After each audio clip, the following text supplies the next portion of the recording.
Oh, naman na kasi makasosyal. Oh, girl, pwede ito pang ano, pang gift. So, yun guys, assemble na natin to. So, paano nga ba ito gamitin? So, papakita ko sa inyo. Siyempre, sinerch ko muna kung paano talaga ito gamitin. Kasi, first time ko lang bumili nito and gusto ko talaga i-try kung babango talaga yung bahay ko rito. Ayan. Tanggalin nyo lang yung lid. Then, meron pa siya dito yung pinakatakip niya. So, tatanggalin mo lang siya. Ayan. So, ayan. Tanggalin mo lang siya. Ayan.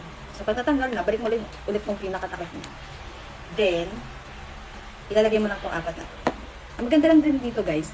Meron siya ditong flower na ilalagay mo siya rito. Ayan. Ito yung pinaka-flower niya. So, put muna natin yung flower niya. Dito. Ang maganda lang dito, guys. Maganda siyang pang-design ng bahay. Eh, diba? Maganda siyang pang-design ng bahay. Tapos, dalawa pa siya. Nakaka-aesthetic talaga. So, yan.